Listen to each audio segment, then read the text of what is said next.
Boy, your host, NH Labdouni, signing on for TLE TV, TLE News.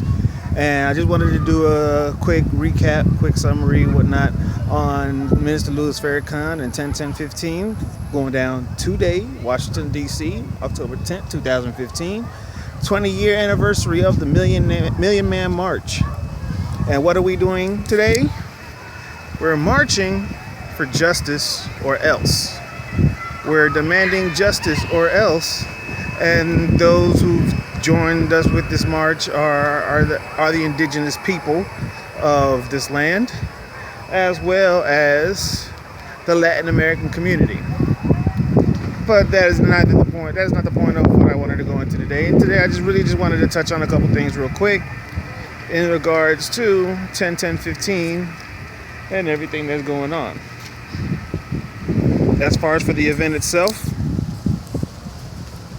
I do believe that the event was it was a success in getting people out there on the same page for the same thing, to have the same dialogue. It accomplished that mission. And now I don't know how many were watching, but if some of you who see this were watching when the Native Americans were speaking, especially the one radio host who was also the advocate. He's a activist for the Native American peoples.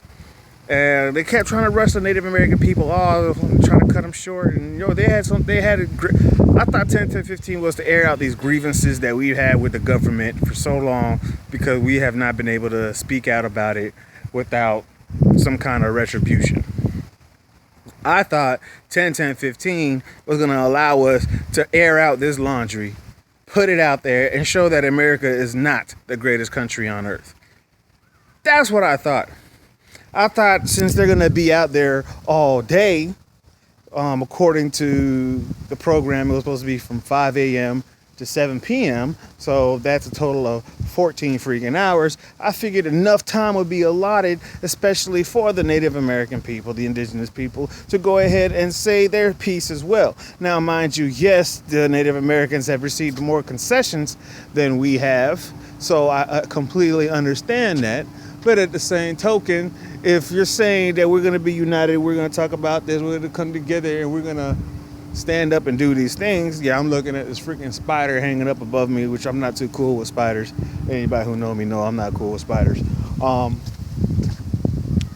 But man, just lost my train of thought. But yeah, it's just that as far as with the Native Americans, I mean, they give them the time to say what they had to say. They were actually saying some stuff, and they were calling the government out as the enemy. They're saying "down with USA." They're trying to chant it out. There was a lady, Native American lady. They had to cut her off real quick too. I mean, they shortened a lot of these people's speeches, a lot of things that they wanted to say. Maybe because they didn't want it to be too inflammatory, too inciting. I don't know. I don't care. My thing is, we have the freedom of speech, and we finally get the opportunity to finally say something. Can we just say something? Let them speak those grievances out. Another thing I had with the 10-10-15 Million Man March anniversary event in DC today. Don't turn it into a party, please. Don't turn it into a party. Don't turn it into a concert, a festival. Don't do that. The importance of it gets diminished when we turn it into some kind of music event or whatever. I mean, they had some. Look, we have institutional walls in our minds that we are all working on breaking down, working on dealing with. Those whole black versus all these other different so-called quote-unquote races versus Hispanic, Native American. We are all one race. We're all one people. One thing I was saying to my brother earlier today was, what if whites are just blacks who forgot their history? Because if you trace back history itself, and not on some racist shit or anything like that, but just factual tracing back of the genealogical code of man. Man came out of Africa. Man migrated out of Africa to all these different lands. Man did that. And ended up around the globe. Man did that.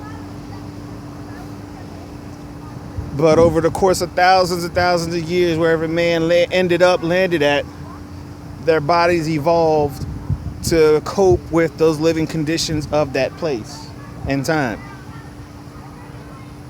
So I said to my brother, what if whites are really just blacks who forgot their history?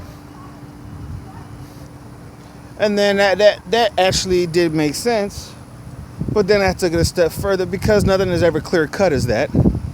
What if whites were really blacks who remembered their history?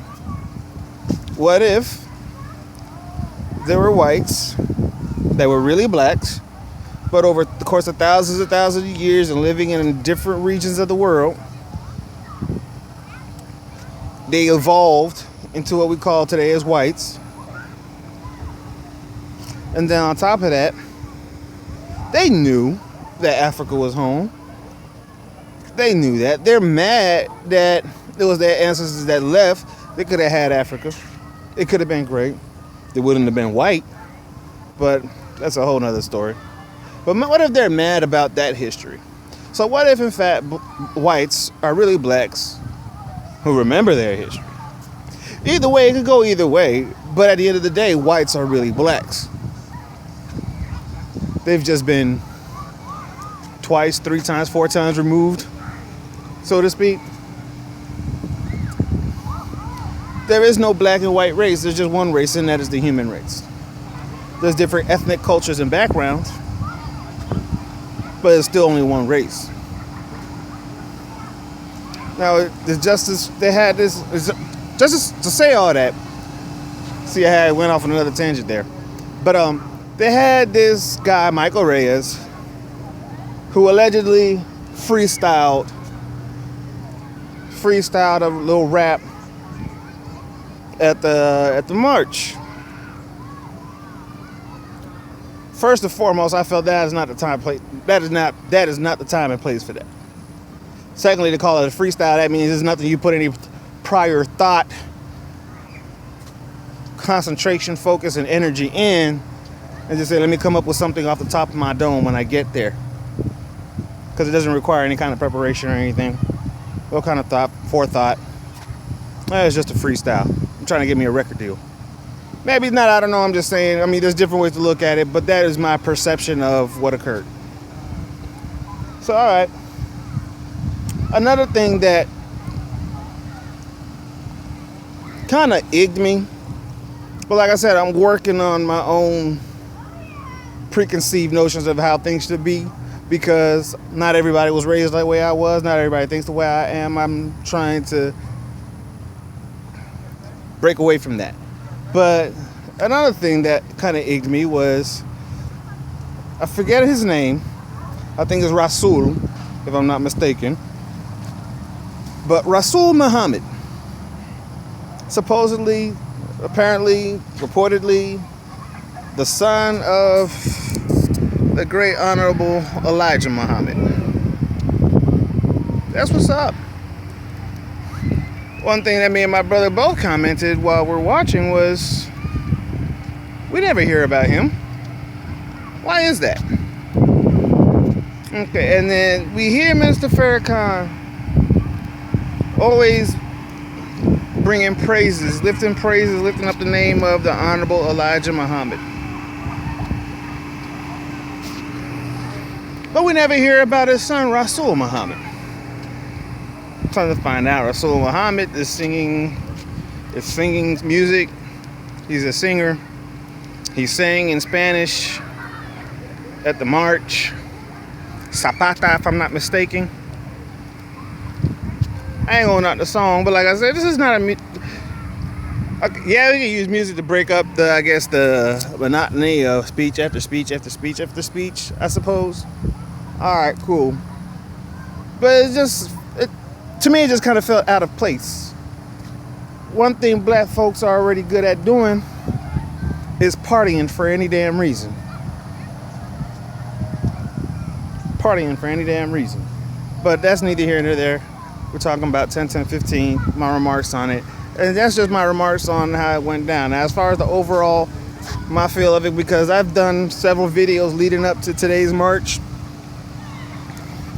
And one thing I can say that has stuck true with the videos that I did, actually, I want you to look at that real quick. I don't know if you can see it. If you can see how the sun is right behind the clouds, but the clouds is just kind of glowing. I don't know if you can see that, but that's awesome to me right there. But anyway,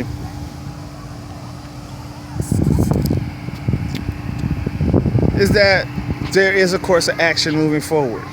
There is a plan moving forward. And we already knew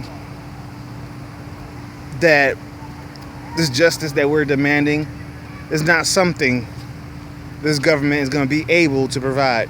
This freedom that we're seeking, this government will not be able to give. Government cannot replace God. Government cannot regulate natural functions, abilities, life processes. Governments regulate it, cause division, create strife, all to serve their own political agendas. But at the end of the day, we already know that the government cannot provide for us all that is owed. That is a very, very, very, very big check to write, that I fear that even this government cannot write it, especially on its worthless paper. But we did say we'll put money in each other, work in each other, take our money out of their system and build back our own economies, build back our own communities, build back our own businesses, build back our own hospitals, banks, schools, learning centers, institutions, ours. Bring it back. Tomorrow morning, Minister Farrakhan will be meeting with the scholars, religious leaders, and other notables to lay forward a course of action, lay forward a plan. What are you going to do? What are you going to do? It is not up to the government to be able to give it to us. It's up to us. Like it was either Dr. Ben or Dr. Clark. Actually, I believe it was Dr. Clark that said it best. You have no friends. You have no friends, family. You better make friends with the one in the mirror. Because if you can't do that, you're lost forever. I'm Labdouni and I'm out.